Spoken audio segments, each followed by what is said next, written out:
Can you taste words? It was a question that caught me by surprise.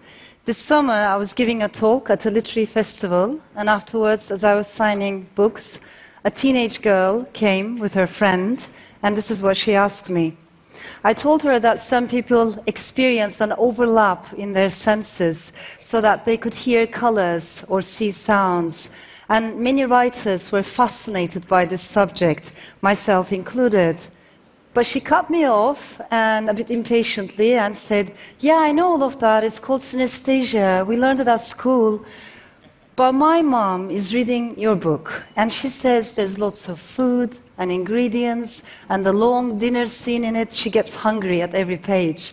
So I was thinking, how come you don't get hungry when you write? And I thought maybe you could taste words. Does it make sense? And actually, it did make sense. Because ever since my childhood, each letter in the alphabet has a different color, and colors bring me flavors.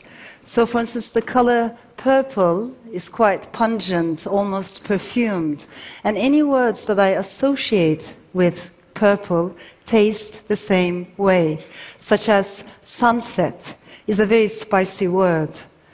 But I was worried that if I tell all of this to the teenager, it might sound either too abstract or perhaps too weird. And there wasn't enough time anyhow because people were waiting in the queue. So it suddenly felt like what I was trying to convey was more complicated and detailed than what the circumstances allowed me to say. And I did what I usually do in similar situations. I stammered, I shut down, and I stopped talking. I stopped talking because the truth was complicated, even though I knew deep within that one should never, ever remain silent for fear of complexity. So I want to start my talk today with the answer that I was not able to give on that day. Yes, I can taste words. Sometimes, that is, not always. And happy words have a different flavor than sad words. I like to explore how does the word creativity taste like, or equality, love, revolution. And what about motherland? These days, it's particularly this last word that troubles me. It leaves a sweet taste on my tongue, like cinnamon, a bit of rose water, and golden apples. But underneath there's a sharp tongue, like nettles and dandelion. The taste of my motherland, Turkey, is a mixture of sweet and bitter. And the reason why I'm telling you this is because I think there's more and more people all around the world today who have similarly mixed emotions about the lands they come from. We love our native countries, yeah? How can we not? We feel attached to the people, the culture, the land, the food, and yet at the same time we feel increasingly frustrated by its politics and politicians, sometimes to the point of despair or hurt or anger. I want to talk about emotions and the need to boost our emotional intelligence. I think it's a pity that mainstream political theory pays very little attention to emotions. Oftentimes, analysts and experts are so busy with data and metrics that they seem to forget those things in life that are difficult to measure and perhaps impossible to cluster under statistical models. But I think this is a mistake for two main reasons. Firstly, because we are emotional beings. As human beings, I think we all are like that. But secondly, and this is new, we have entered a new stage in world history in which collective sentiments guide and misguide politics more than ever before. And through social media and social networking, these sentiments are further amplified, polarized, and they travel around the world quite fast. Ours is the age of anxiety, anger, distrust, resentment, and I think lots of fear. But here's the thing, even though there's plenty of research about economic factors, there's relatively few studies about emotional factors. Why is it that we underestimate feelings and perceptions? I think it's going to be one of our biggest intellectual challenges, because our political systems are replete with emotions. And country after country, we have seen illiberal politicians exploiting these emotions. And yet within the academia and among the intelligentsia, we're yet to take emotions seriously. I think we should. And just like we should focus on economic inequality worldwide, we need to pay more attention to emotional and cognitive gaps worldwide and how to bridge these gaps, because they do matter. Years ago, when I was still living in Istanbul, an American scholar working on women writers in the Middle East came to see me. And at some point in our exchange, she said, I understand why you're a feminist, because, you live in Turkey. And I said to her, I don't understand why you're not a feminist, because, you live in America.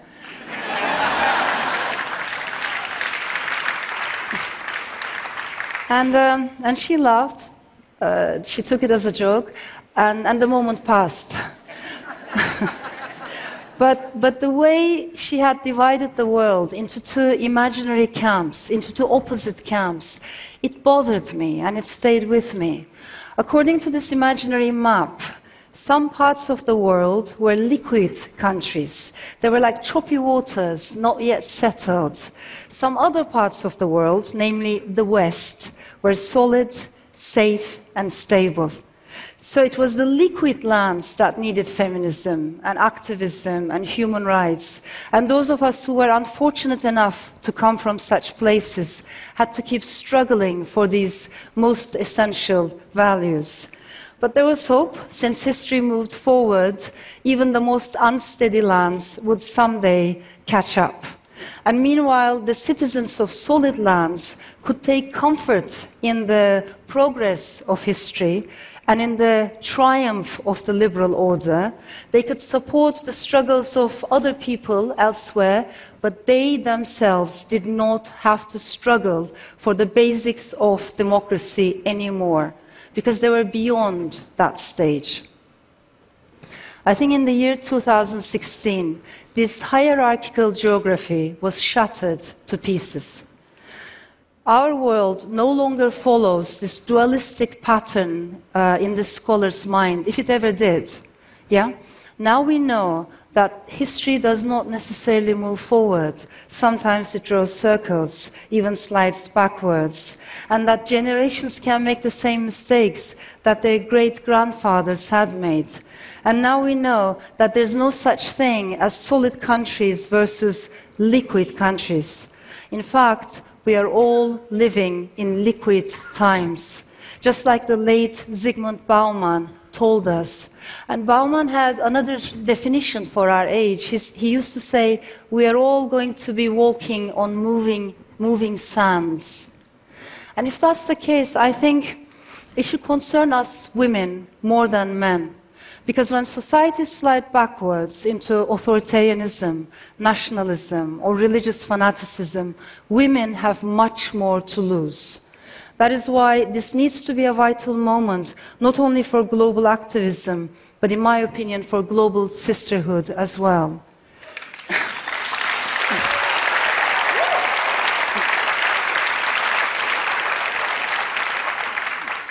But I want to make a little confession before I go any further. Until recently, whenever I took part in an international conference or festival, I would be usually one of the more depressed speakers. Having seen how our dreams of democracy and how our dreams of coexistence were crushed in Turkey, both gradually, but also with a bewildering speed, over the years I felt quite demoralized. And at these festivals, there would be some other gloomy writers, and they would come from places such as Egypt, Nigeria, Pakistan, Bangladesh, Philippines, China, Venezuela, Russia. And we would smile at each other in sympathy, this camaraderie of the doomed. And you could call us WODWIC, Worried and Depressed Writers International Club. But then things began to change, and suddenly our club became more popular, and we started to have new members. I remember Greek writers and poets joined first, came on board. And then writers from Hungary and Poland, and then interestingly writers from Austria, the Netherlands, France, and then writers from the UK, where I live and where I call my home, and then writers from the USA. Suddenly there were more of us feeling worried about the fate of our nations and the future of the world, and maybe there were more of us now feeling like strangers in our own motherlands. And then this bizarre thing happened. Those of us who used to be very depressed for a long time, we started to feel less depressed. Whereas the newcomers, they were so not used to feeling this way that they were now even more depressed. So you could see writers from Bangladesh or Turkey or Egypt trying to console their colleagues from Brexit Britain or from post-election USA.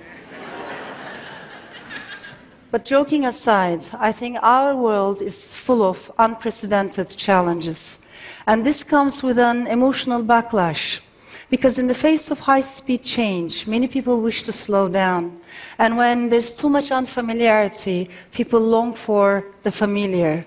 And when things get too confusing, many people crave simplicity. This is a very dangerous crossroads, because it's exactly where the demagogue enters into the picture. The demagogue understands how collective sentiments work and how he, it's usually a he, can benefit from them. He tells us that we all belong in our tribes, and he tells us that we will be safer if we're surrounded by sameness. Demagogues come in all sizes and in all shapes. This could be the eccentric leader of a marginal political party somewhere in Europe, or an Islamist, extremist imam preaching dogma and hatred, or it could be a white supremacist, Nazi-admiring orator somewhere else. All these figures, at first glance, they seem disconnected, but I think they feed each other and they need each other. And all around the world, when we look at how demagogues talk and how they inspire movements, I think they have one unmistakable quality in common. They strongly, strongly dislike plurality. They cannot deal with multiplicity. Adorno used to say, intolerance of ambiguity is the sign of an authoritarian personality. But I ask myself, what if that same sign, that same intolerance of ambiguity, what if it's the mark of our times, of the age we're living in? Because wherever I look, I see nuances withering away. On TV shows, we have one anti-something speaker situated against a pro-something speaker. Yeah, it's good ratings. It's even better if they shout at each other. Even in academia, where our intellect is supposed to be nourished, you see one atheist scholar competing with a firmly theist scholar, but it's not a real intellectual exchange because it's a clash between two certainties. I think binary oppositions are everywhere. So slowly and systematically, we are being denied the right to be complex. Istanbul, Berlin, Nice, Paris, Brussels, Dhaka, Baghdad, Barcelona. We have seen one horrible terror attack after another. And when you express your sorrow and when you react against the cruelty, you get all kinds of reactions, messages on social media. But one of them is quite disturbing, only because it's so widespread. They say, why do you feel sorry for them? Why do you feel sorry for them? Why don't you feel sorry for civilians in Yemen or civilians in Syria? And I think the people who write such messages do not understand that we can feel sorry for and stand in solidarity with victims of terrorism and violence in the Middle East, in Europe, in Asia, in America, wherever, everywhere, equally and simultaneously. They don't seem to understand that we don't have to pick one pain and one place over all others. But I think this is what tribalism does to us. It shrinks our minds, for sure, but it also shrinks our hearts to such an extent that we become numb to the suffering of other people. And the sad truth is we weren't always like this. I had a children's book out in Turkey, and when the book was published, I did lots of events. I went to many primary schools, which gave me a chance to observe younger kids in Turkey. And it was always amazing to see how much empathy, imagination, and chutzpah they have. These children are much more inclined to become global citizens than nationalists at that age. And it's wonderful to see when you ask them, so many of them want to be poets and writers, and girls are just as confident as boys, if not even more. But then I would go to high schools, and everything has changed. Now nobody wants to be a writer anymore. Now nobody wants to be a novelist anymore. And girls have become timid, they are cautious, guarded, reluctant to speak up in the public space. Because we have taught them, the family, the school, the society, we have taught them to erase their individuality. I think East and West, we are losing multiplicity, both within our societies and within ourselves. And coming from Turkey, I do know that the loss of diversity is a major loss. Today, my motherland became the world's biggest jailer for journalists, surpassing even China's sad record. And I also believe that what happened over there in Turkey can happen anywhere. It can even happen here.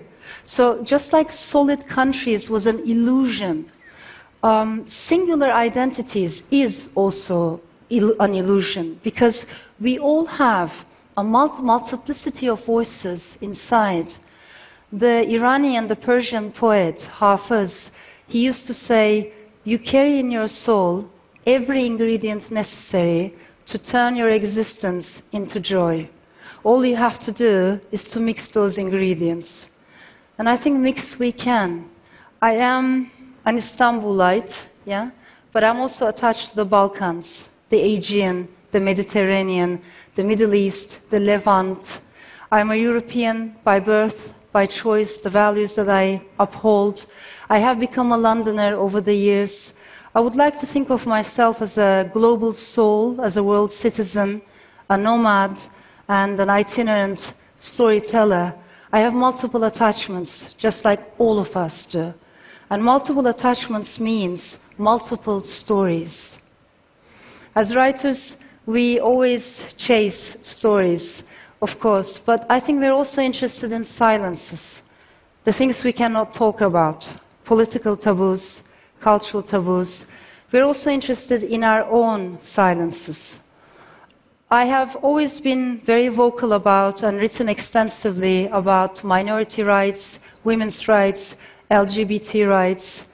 But as I was thinking about this TED Talk, I realized one thing. I have never had the courage to say in a public space that I was bisexual myself, because I so feared the slander and the stigma and the ridicule and the hatred that was sure to follow. But of course, one should never, ever remain silent for fear of complexity.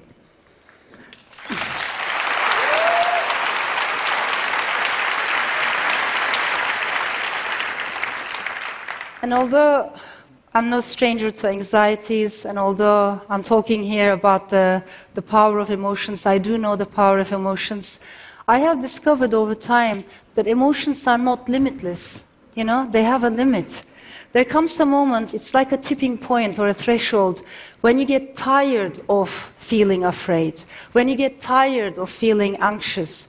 And I think not only individuals, but perhaps nations too have their own tipping points. So even stronger than my emotions is my awareness that not only gender, not only identity, but life itself is fluid. They want to divide us into tribes, but we are connected across borders. They preach certainty, but we know that life has plenty of magic and plenty of ambiguity. And they like to incite dualities, but we are far more nuanced than that. So what can we do? I think we need to go back to the basics, back to the colors of the alphabet. The Lebanese poet Khalil Gibran used to say, "I learned silence from the talkative, and tolerance from the intolerant, and kindness from the unkind." I think it's a great motto for our times. So from populist demagogues, we will learn the indispensability of democracy. And from isolationists, we will learn the need for global solidarity. And from tribalists, we will learn the beauty of cosmopolitanism and the beauty of diversity. As I finish, I want to leave you with one word or one taste. The word yurt in Turkish means motherland, it means homeland. But interestingly, the word also means a tent used by nomadic tribes. And I like that combination because it makes me think homelands do not need to be rooted in one place. Yeah? They can be portable. We can take them with us everywhere. And I think for writers, for storytellers, at the end of the day, there is one main homeland, and it's called Storyland. And the taste of that word is the taste of freedom. Thank you.